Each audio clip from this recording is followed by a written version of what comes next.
Audio clip number 65۔ انشاءاللہ اس audio clip میں آپ قرآن پاک کی سورہ بقرہ کی آیت نمبر 188 اور 189 کی تلاوت، ترجمہ، تفسیر قرآن صراط الجنان بھی سنیں گے۔ بسم اللہ الرحمن الرحیم۔ ترجمہ، اللہ کے نام سے شروع جو نہایت مہربان رحمت والا ہے۔ وَلَا تَأْكُلُوا أَمْوَالَكُمْ بَيْنَكُمْ بِالْبَاطِلِ وَتُدْلُوا بِهَا إِلَى الْحُكَّامِ لِتَأْكُلُوا فَرِيقًا مِّنْ أَمْوَالِ النَّاسِ بِالْإِثْمِ وَأَنْتُمْ تَعْلَمُونَ۔ ترجمہ، اور آپس میں ایک دوسرے کا مال ناحق نہ کھاؤ اور نہ حاکموں کے پاس ان کا مقدمہ اس لیے پہنچاؤ کہ لوگوں کا کچھ مال ناجائز طور پر جان بوجھ کر کھا لو۔ وَلَا تَأْكُلُوا أَمْوَالَكُمْ بَيْنَكُمْ بِالْبَاطِلِ، اور آپس میں ایک دوسرے کا مال ناحق نہ کھاؤ۔ تفسیر صراط الجنان میں ہے، اس آیت میں باطل طور پر کسی کا مال کھانا حرام فرمایا گیا، خواہ وہ لوٹ کر ہو یا چھین کر، چوری سے یا جوئے سے، یا حرام تباشوں یا حرام کاموں، یا حرام چیزوں کے بدلے، یا رشوت یا جھوٹی گواہی سے، یہ سب ممنوع و حرام ہے۔ مسئلہ اس سے معلوم ہوا کہ ناجائز فائدے کے لیے کسی پر مقدمہ بنانا اور اس کو حکام تک لے جانا ناجائز و حرام ہے۔ اسی طرح اپنے فائدے کی غرض سے دوسرے کو ضرر پہنچانے کے لیے حکام پر اثر ڈالنا، رشوتیں دینا حرام ہے۔ حکام تک رسائی رکھنے والے لوگ اس آیت کے حکم کو پیش نظر رکھیں۔ حضرت ابوبکر صدیق رضی اللہ تعالیٰ عنہ سے روایت ہے کہ نبی کریم صلی اللہ تعالی علیہ وآلہ وسلم نے ارشاد فرمایا، وہ شخص ملعون ہے جو اپنے مسلمان بھائی کو نقصان پہنچائے یا اس کے ساتھ دھوکہ کرے۔ یہ بھی معلوم ہوا کہ جھوٹی گواہی، جھوٹی وکالت، جھوٹے مقدمے کی پیروی و کوشش کی اجرتیں حرام ہیں۔ حرام کے بارے میں آگے تفصیل سے بیان آئے گا۔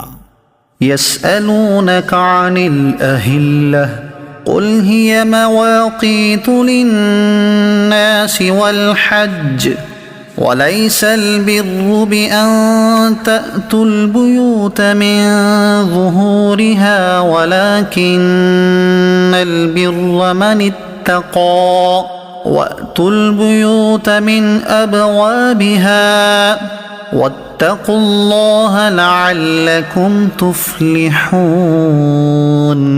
ترجمہ، تم سے نئے چاند کے بارے میں سوال کرتے ہیں، تم فرما دو یہ لوگوں اور حج کے لیے وقت کی علامتیں ہیں، اور یہ کوئی نیکی نہیں کہ تم گھروں میں پچھلی دیوار توڑ کر آؤ۔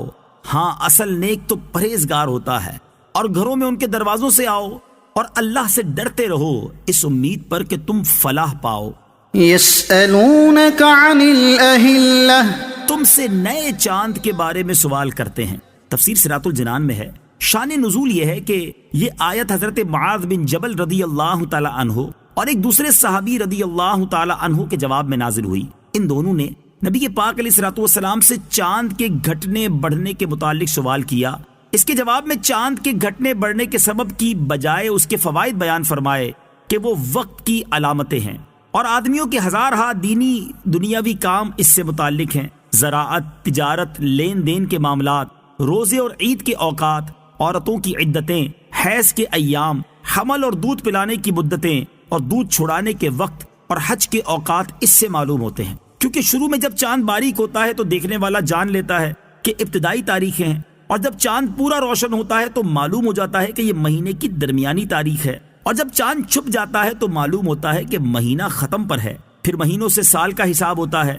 یہ وہ قدرتی جنتری ہے جو آسمان کے صفحے پر ہمیشہ کھلی رہتی ہے، اور ہر ملک اور ہر زبان کے لوگ پڑھے بھی اور بے پڑھے بھی سب اس سے اپنا حساب معلوم کر لیتے ہیں۔ یاد رہے کہ بہت سے احکام میں چاند کا حساب رکھنا ضروری ہے، جیسے بالغ ہونے کی عمر کے اعتبار سے، یوں ہی روزہ، عیدین، حج کے مہینوں اور دنوں کے بارے میں، یوں ہی زکوٰۃ میں جو سال گزرنے کا اعتبار ہے وہ بھی چاند کے اعتبار سے ہے۔ وَلَيْسَ الْبِرُّ، اور یہ کوئی نیکی نہیں۔ تفسیر صراط الجنان میں ہے، اس کا شان نزول یہ ہے کہ زمانہ جاہلیت میں لوگوں کی یہ عادت تھی کہ جب وہ حج کے لیے احرام باندھ لیتے تو اپنے مکان میں اس کے دروازے سے داخل نہ ہوتے، اگر ضرورت ہوتی تو پچھلی دیوار توڑ کر آتے اور اس کو نیکی جانتے۔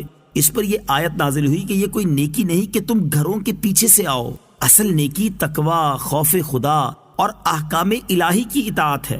ممانعت کے بغیر کسی چیز کو ناجائز سمجھنا کیسا؟